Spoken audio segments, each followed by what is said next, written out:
Hello gamers, Pat here. Welcome to a first look at a game called HEX TCG closed beta. Well, it's more exactly, it's HEX Shards of Fate, and Shards of Fate is basically the name of the first set. And in case you do not know what a TCG is, well, it's a trading card game. Think of Magic the Gathering, that's a trading card game. Think of World of Warcraft, trading card game. And you can also think of Hearthstone.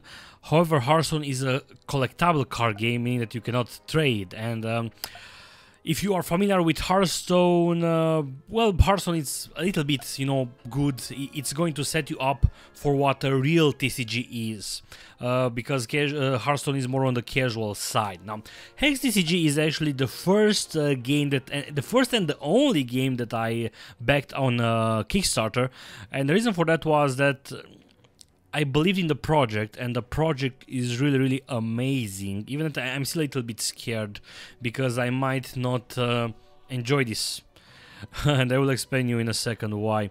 There were other awesome Kickstarter games, but I don't have too much money.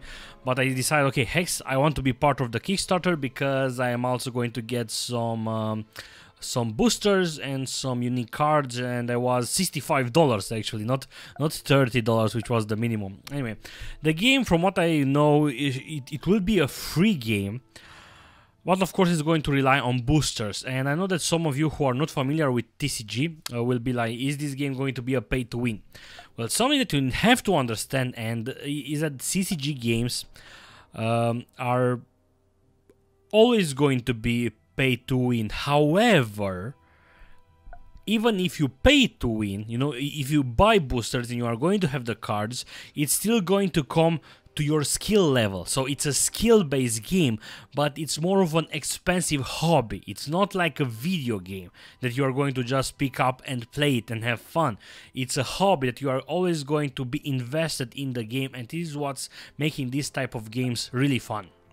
Now, I've actually started playing TCG games back in 2006 November with WoW TCG, the first expansion Azeroth, and I played them in 2007, 2008, and then at the end of 2008 I kind of sold my cards. I still have some of my some of the cards that I enjoy the artwork the most, basically, and I know for a fact that we were always looking what the cards, we were always trying to look out the combos, we were always experimenting with decks. And when Sunday came and we were about 6, 7, sometimes 8 guys that were playing, we were always trying to be our best and win the tournament because we wanted to win the boosters. And this is something that's really magical about this, having cards, trying to see combos, getting happy when you open a booster and you find that card that you want, that card that you need, or that card that's really valuable and you know that you will trade it for some other cards that you want. It's really something special. So, about HEX TCG. Well, HEX TCG, it's basically an MMO TCG, and this is why I enjoyed it. I enjoyed the idea. It's not going to rely only on the PvP part. We know the classic TCG where I have my deck with 60 cards, you have your deck with 60 cards. They will also have a PvE element with unique PvE cards, and the reason why they will be unique and only available for PvE, it's because they, about balance. The PvE, there will be a lot of unbalanced cards, and they will be balanced more towards going to raids. And you will be able to go to raids, and I will be able to, make a party with another 2 friends. We will each bring our decks made specially for that event, and then we will go raiding, playing versus AI bosses. And if you go the further we go, we will be able to get unique cards, equipment for our cards that will enhance our cards in different ways, and other stuff like that. Now, that PvE part is not really implemented, so we will not really talk about that. But what we will do in this video is basically I will open some packs, I will show you my cards, and then I will play versus the AI. And actually, let's start with the AI because I want you to show how the game is. And again, keep in mind, guys, this game is in close beta. It just came out of alpha. It's more stable now, but there are a lot of stuff that they are still improving. Like the interface, to be honest, is not really looking great, right? But it doesn't matter that much. And now, since I was a Kickstarter, I actually got access to these four starter decks.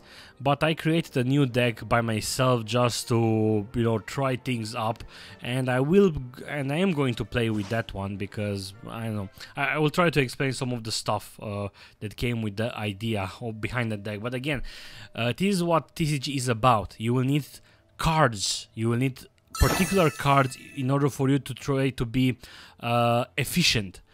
For example, you will need, when you are thinking about decks, you will need to know that in round 1 I want to do this, I want that card. In round 2 I want that card that works really well with the first card. On round 3 maybe I want this card or maybe this card, but that card works really well with the first and the second card. And you know, it's all about the combos and finding good combination about cards. So it's not really ideal what I drew, but I'm going to keep the hand. And something that I don't really like about yeah, it's okay now.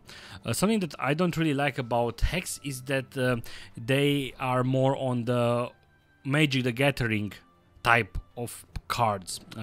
For example, versus WoW TCG, right? For example, in Magic or in Hex, these are your resource cards, right? And I'm going to play this one. And now I have one resource, which is green. The green is the threshold. That means that I will be able to play this card because it has the cost of 1 and it's requiring me 1 green threshold, right? And this is a basic action card and says create 2 battle hoppers and put them into play. And I am going to play this.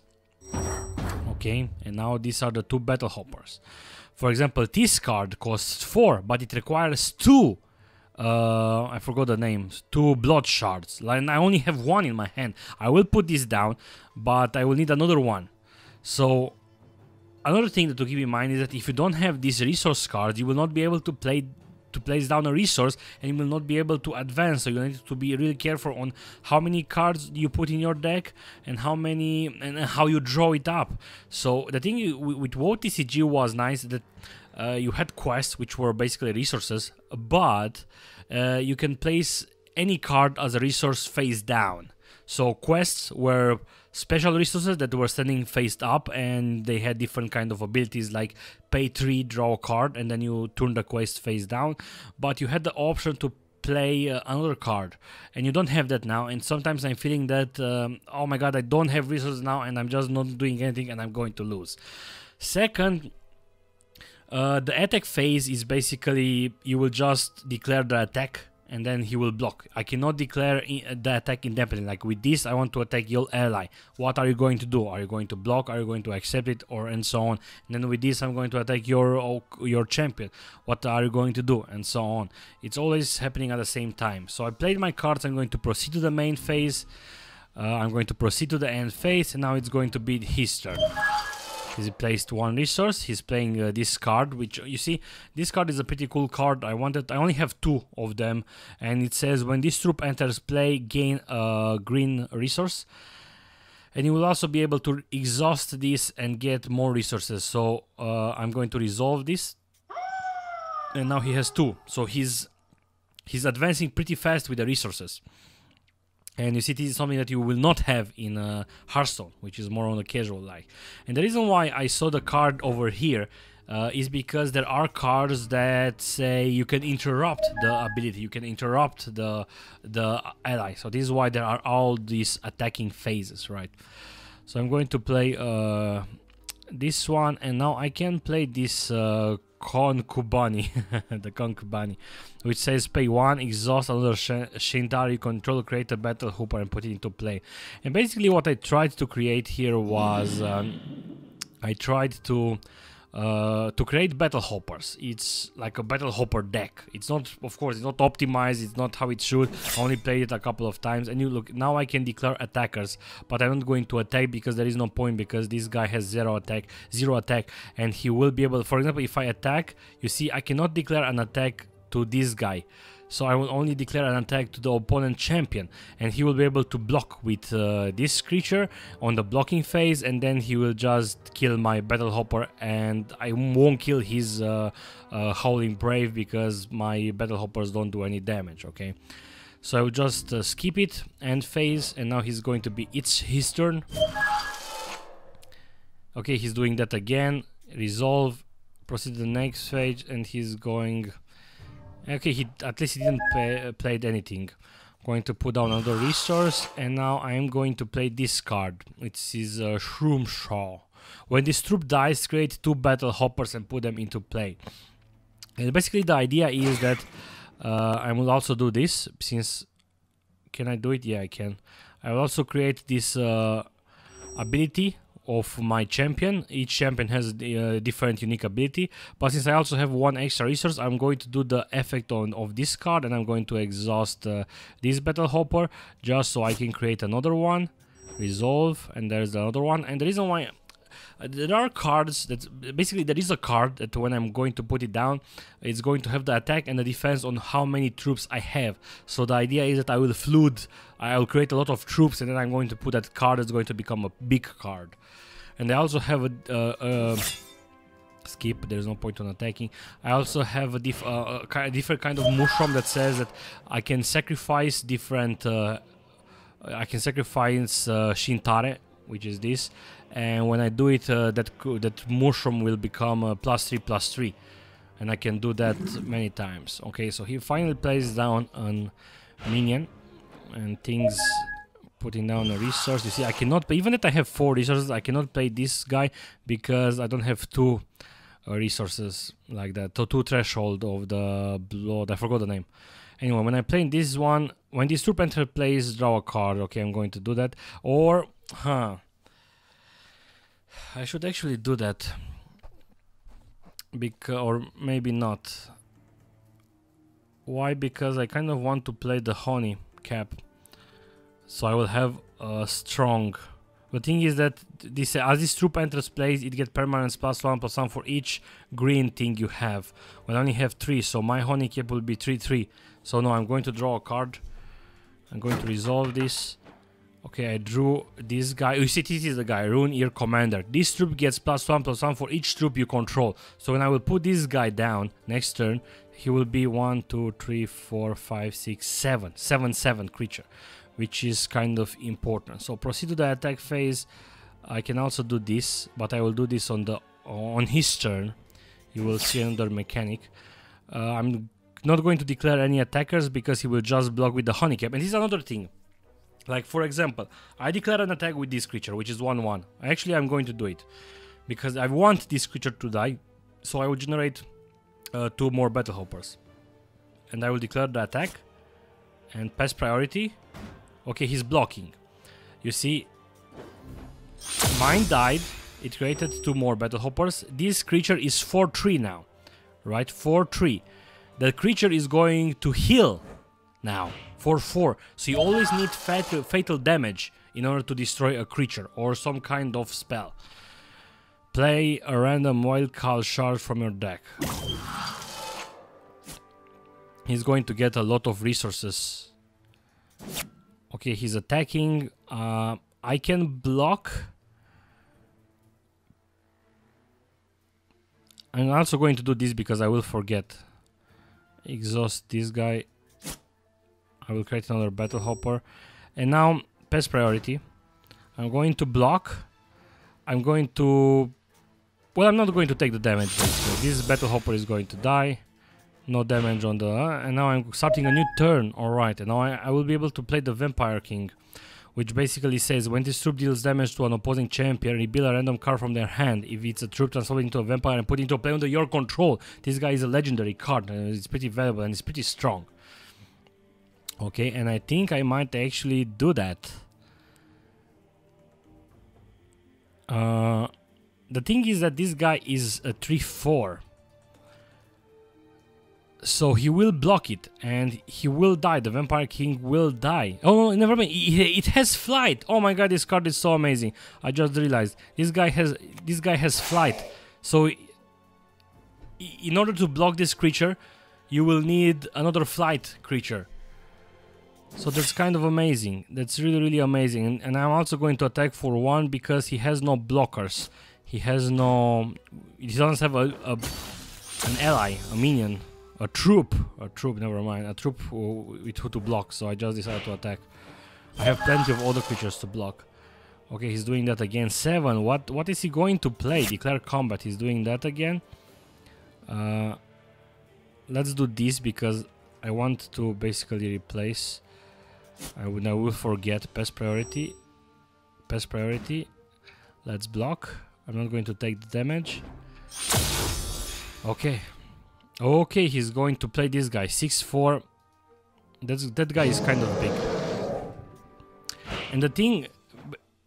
Okay, I'm going to play a resource. I'm also going to do this. Generate another battle hopper. The thing with Crush basically says if this troop assigns more than fatal combat damage to all troops blocking, the rest will be assigned to the defending champion. So even if I block, I will take 1 damage, but the rest of 5 will be dealt to me. So it's kind of Okay, I'm also going to play this guy, resolve, and I'm also going to play this guy, which is a 12/12 creature. Okay, so proceed to attack phase, pest priority. He's not doing anything. He can play, you know, like instant abilities. And now I'm going to declare attack with this fly creature. Attack, pest priority. Oh, oh, that was in his hand. So basically, accept. No, what the hell happened? Oh, never mind. Okay, it's okay. I thought that I was going to get that creature, but it says that when this champion deals damage to an opposing champion, which it happened, reveal a random card from their hand. If it's a troop, it was that Tyrannosaurus Rex, transform it into a vampire and put it into a player in your control. So basically, I just got a vampire, which is still pretty amazing because it has life drain and flight, so they won't be able to block it. And it's a 2/2 creature, but it does not have that other Tyrannosaurus hex to put it down, right? Proceed to the end phase. He has 8 resources. He's still gaining more resources. Pest priority. Okay, he's playing this permanent +2/+2 and crush. Oh, he's also playing a Feral Ogre. Okay. He has no more cards in his hand, which is good for him because I'm going to attack again with the vampire, so he won't have other stuff, you know, to show them to me. Okay.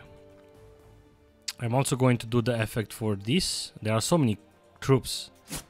Okay. This card will become a 15. Or no. Pest priority. Okay, declare attackers. I want to attack with the vampire. I want to attack with this one. I will also attack with this one, 14.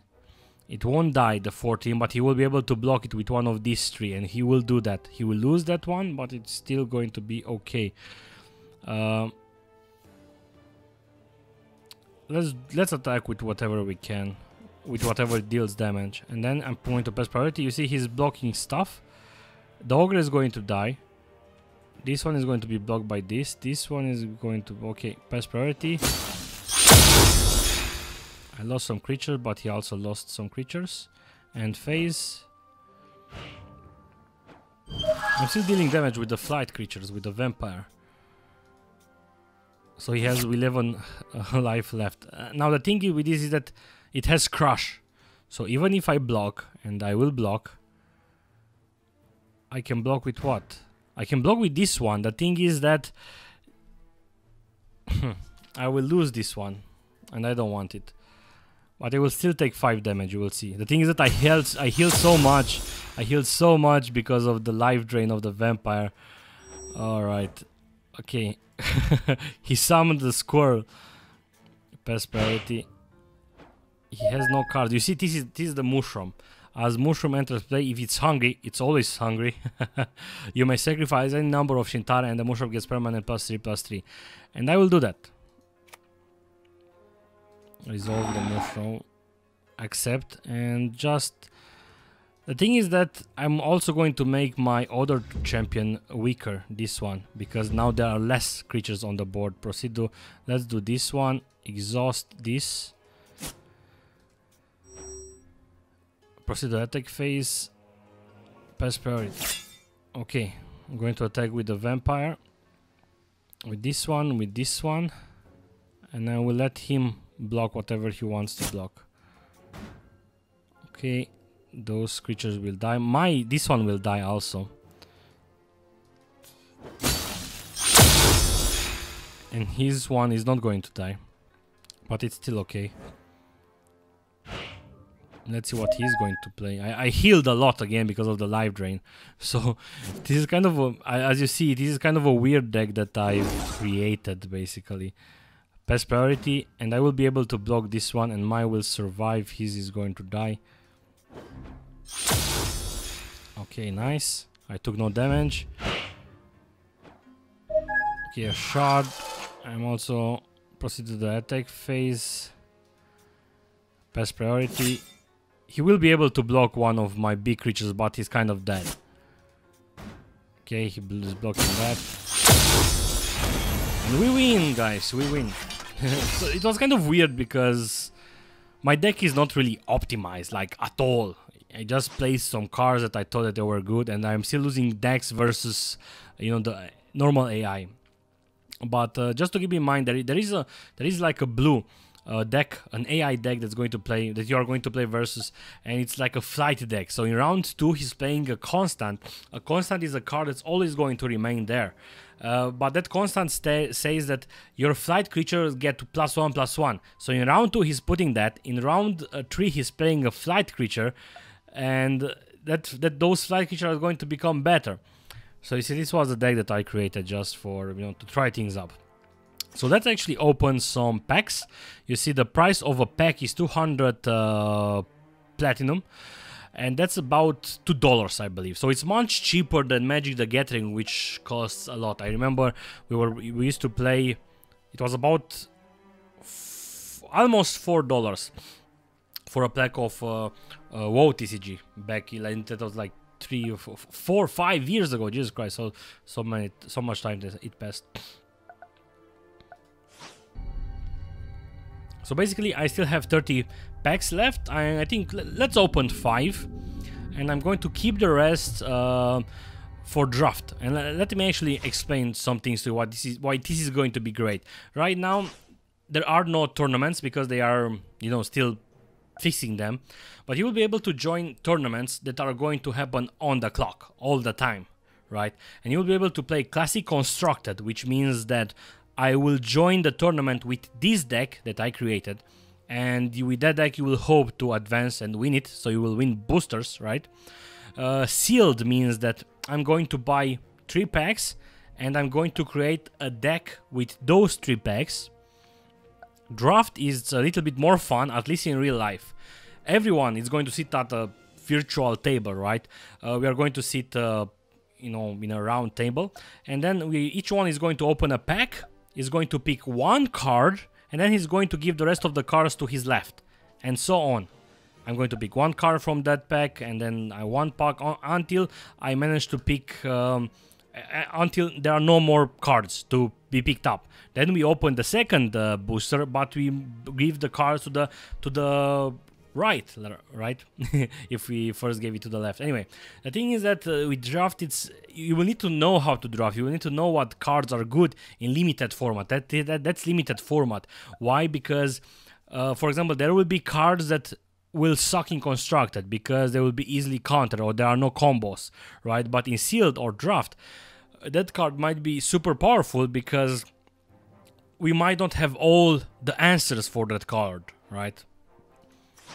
So this is why one of the reasons why HEX TCG is going to be awesome, because you will be able to play all the time tournaments, which is something very important when it comes to TCG, and which is something that Hearthstone does not have right now. Going to open a pack. Basically, you will get, those cards will be common on top. Those 3 will be uncommon, and this one is either going to be rare or it's going to be a legendary. I know for a fact it's rare because it's glowing blue. So let's have a look at some cards. Like this guy, this card is an artifact. It's no color, you know. Like it is a resource card that's basically, it's like a threshold, like a general threshold, right? You can put this down, and it will mean that it can be any color of those. However, when you put it down, it's a 0/1 and not a 1/1. so I won't be able to use this resource right on the spot when I put it down. You see, these are the colors, but basically artifacts are like a special, they are brown, they're like a special type of cards that they have no colors, like you can play it in any deck, and they usually have different kind of gimmicks like that. So for example, a sniper of, let me actually show it, it's costing 2, it's an artifact, exhausts 1 or more dwarves and robots you control. Add a construction counter to this artifact for each troop exhausted this way. Then, if there are 5 or more, remove them all, exhaust this artifact and transform this card into a Warhawk. Sniper of Gwain. Troop, it's a 5 cost, 2 threshold, 2/2. When this troop enters place, it deals damage equal to its attack to target champion or troop. So when I put this down, I will be able to deal 2 damage to someone. However, keep in mind that there might be other cards that will inspire this troop, and this troop, when this troop will join, I can boost his attack, so that he will deal more damage. This card is socketable minor. I will tell you in a second what it does. Let me actually just open the rare and I will tell you what the socket is doing. This is a rare and it's a 4 socketable major. When this troop dies, put it into your hand and it gets permanent cost of +2. Which is still okay because, okay, let me actually tell you some of the other stuff that Hex is going to do, you know, great. First of all, you have socketable cards. This is a socketable card. It's a major. So I can basically change, these are different sockets that I can put in, right? This is the gems or however you want to call it to put into that socket. So I just put this one and it says when this troop deals damage to an opposing champion, create a rhinoceros and put it into play. So I said, okay, I want this one.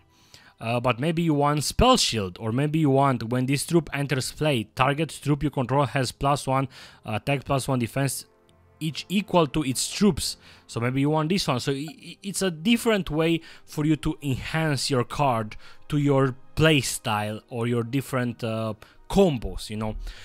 Another thing that they are going to implement, which is not really implemented, when basically it's going to happen when you click here, is going to have a double back card. And each card is going to have different kind of achievements, and you're going to level up your card. It's only cosmetic, but for example, I can play with this card a lot of times and I can deal a lot of damage. And when I deal, I don't know, 100 damage, the art will change for this card, or I will get a foiled version of this card. And another thing that to keep in mind is that maybe I should have started with that. I think I forgot. The cards here are made to be as digital cards. There are, you know, Magic is available digital, but the digital version of Magic is still like paper, right? What they do here is that they create different type of cards that can only work in a digital environment. And let me give you an example. I will only show Legendary and Epic. Epic cards are basically these cards I got because I was in Kickstarter. Like, for example, check this card, Replicator's Gambit. Shuffle target troop you control into your deck. It gets permanent when this troop enters play. Create 6 replicas of it and put them into play. Like, how will this work in real life? I will just get a random card out of my deck and I will write it with the pen on it. How? It doesn't work, right? Let me see. If Victoria is in your opening hand, she gets permanent cost of -3. Like, okay, how does my opponent know that Victoria was in my opening hand? Is he going to believe me? Maybe I'm not going to play Victoria in the first round when he knows that I drew her, right? Well, not the draw, when I drew her in my opening hand. Maybe I'm going to play Victoria in round 5, I don't know. But the cost of Victoria will still be 0 because I drew it. So this only works in digital environment. And by the way, I was a little bit lucky, but I don't really see it. Where is it? Did I lost it? I had like a really cool card which I can't really find right now. Maybe because I created some kind of want to show you that card to you, actually. It's like a really strong card, and I was so happy when I got it. Yeah, it's probably they don't show the cards to you when... Is it here? I don't think I loaded. It's here. You see, so they don't really show cards in your collection when that card is in a deck. So I got this card, which is like really strong. Like, for example, it's costing 7. It has flight, and it says when Uruanaz enters play.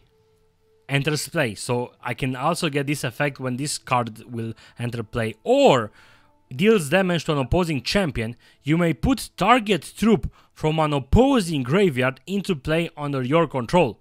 This is like an amazing card. Why? Because I put it down and I already have another advantage. I have an advantage because I played this card, and I will also have an advantage because I'm going to get another troop under my control. So I'm getting 2 for 1. Okay. Open pack. Hopefully I will get some legendaries. So you will see a legendary live.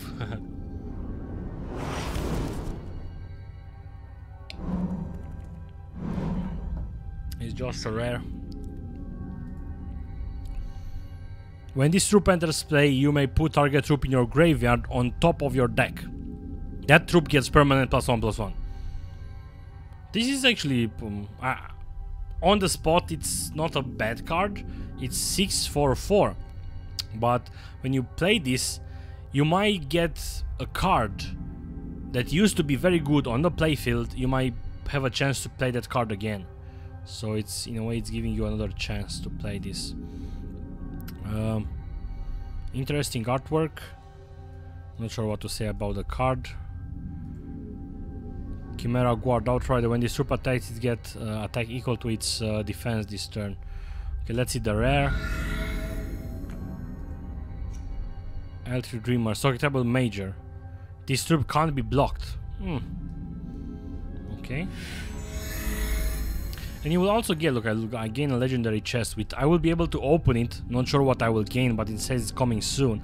Or I can also roll for it, but for gold. And I don't have any gold now, but I believe that you will gain gold by playing tournaments.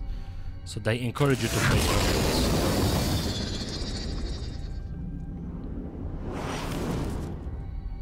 Ah, it's still a rare. That's what I'm looking at. You see, it is a pretty annoying card. I know it's annoying because the AI that's playing the blue deck is playing this card. And it says, when this troop enters play, you may put target troop into its controller hand. If you do, it gets permanent cost of +1. So basically, I just put down an ally, a minion, a troop. He will be able to give it back to me in my hand. It will cost +1 more. So really annoying. When this troop enters play, you may revert target troop. Volcanon. Exhaust a dwarf or robot you control. Deals 3 damage to each opposing champion. Exhaust 2 dwarves or robots you control. Ready this artifact. So you see, those type of artifacts always have gimmicks. Okay, this card is strong. Swift Strike. The troop dealt by this damage is okay. So basically, when 2 troops are going to fight, this troop has Swift Strike, so he's going to deal his damage before the other troop. So this guy will basically survive in case of fatal damage. And it also has Rage +1. Let's see the rare card. Destroy all opposing artifacts. Okay, interesting. Stash that thingy. Another booster down.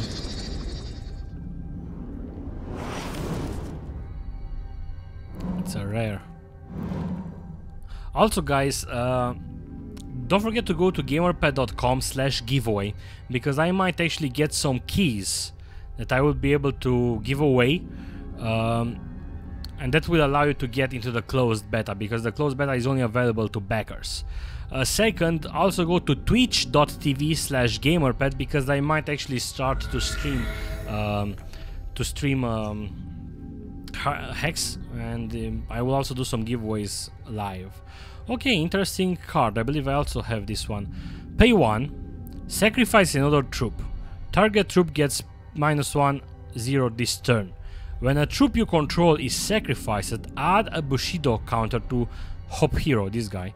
Then if there are 3 or more, remove them all and transform him into Hop Hero Elite Samurai. Ooh, nice. And it's also unique, so you can't play more than one.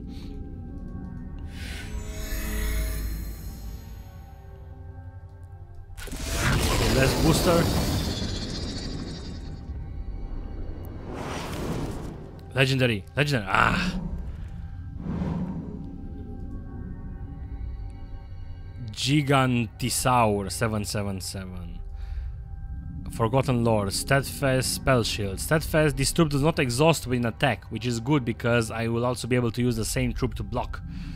Spell Shield, this card can be targeted by opposing cards and effects. Yeah, there are no cards. For example, this is a quick action. That means that I can play it on the opponent's turn if I have resources. Deal 1 damage to target troop for each this kind of shards you have. Gain 1 health for each damage dealt this way. This is kind of nice, but it's costing 5, so you will, yeah, will only play it. You will play it in round 5, 6, and you will still be able to deal about, I don't know, depending on the threshold you have. Infernal Professor. Put a random non-resource card from your deck into your hand. It gets permanent cost of -1, and at the start of your turn, if this card is in your hand, it deals 2 damage to you. Okay, so basically you play this one and you hope for a card that you will be able to play it in that moment. Because you don't want to keep that card in your hand, so that's the drawback. Stash, come on, give me a legendary. I want a legendary live on the video. Ah. This Mesmerize. Target troop gets permanent. This troop can't ready during its controller ready step.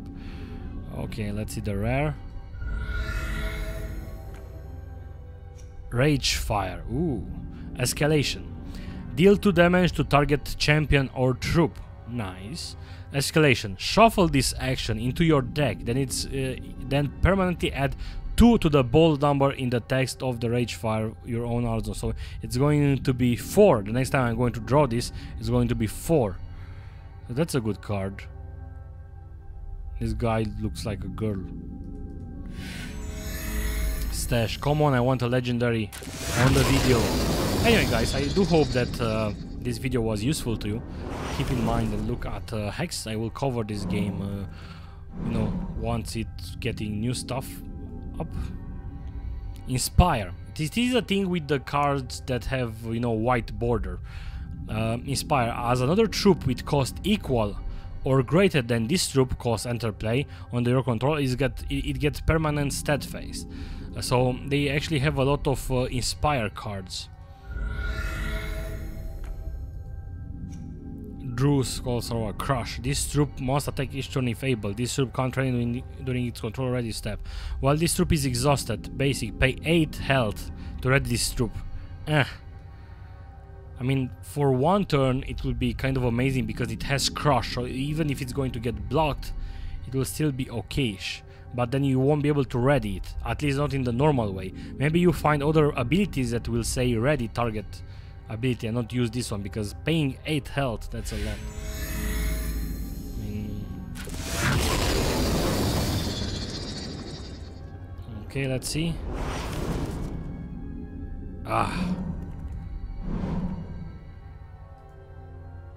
Flight. Imp Holder, nice artwork. When this troop enters play, distort target opposing artifact. So this is another thing you need to keep in mind. You will need to know the cards, so you will know what, you know, metagame, what's being played. If you know that a lot of people are playing artifact decks, you might want to try something that beats artifact decks, and you might put something like this in your deck. When you play an action, this troop gets +1/+1 this turn. At the end of each turn, if you play 2 or more actions, this don't transform this troop into a burning scar. Interesting. This is the first time I'm getting that card, I believe. Come on, give me a legendary, please. Ah. Again we did that woman dude.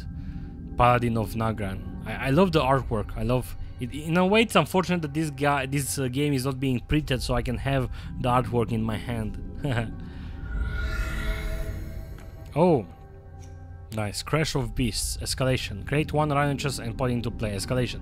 You put it in and you will get more rhinoceros. You might do it in a rhinoceros deck. Okay, less booster. That's it. Less booster. Nah, damn it. Rhinoceros Paladin.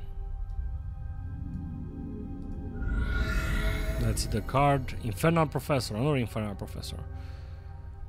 So maybe, I'm already thinking, maybe I will create a deck around an Infernal Professor. I'm not sure how good that will be, but, you know, still.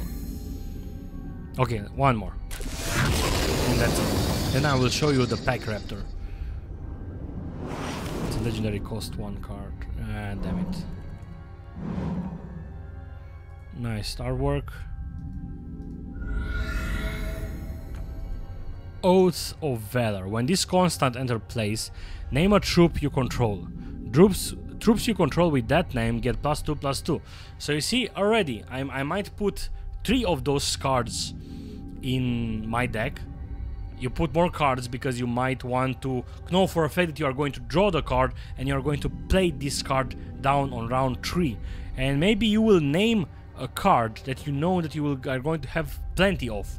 Maybe cards like Shintare, not Warlock, not this one. The the cards that I used to play in my deck, the rabbits, and the rabbits will become useful more, like, because you can play.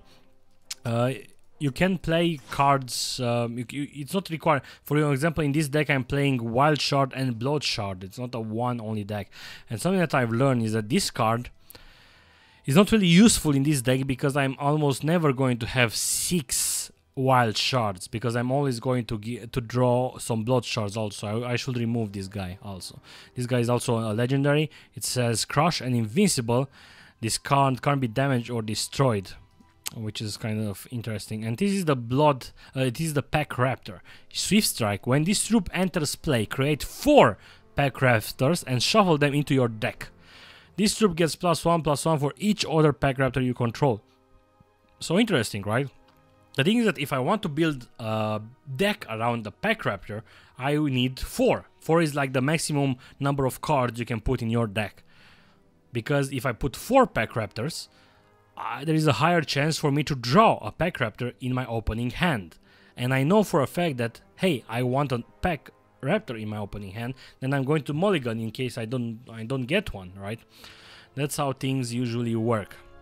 So hopefully this was, I don't know, useful to you. I'm going to make more videos, more Hex videos. Write in the comments below what you thought about this video, and I don't know if you have some interest for Hex TCG.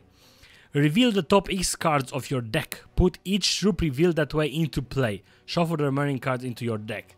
Like, holy shit, this card is amazing.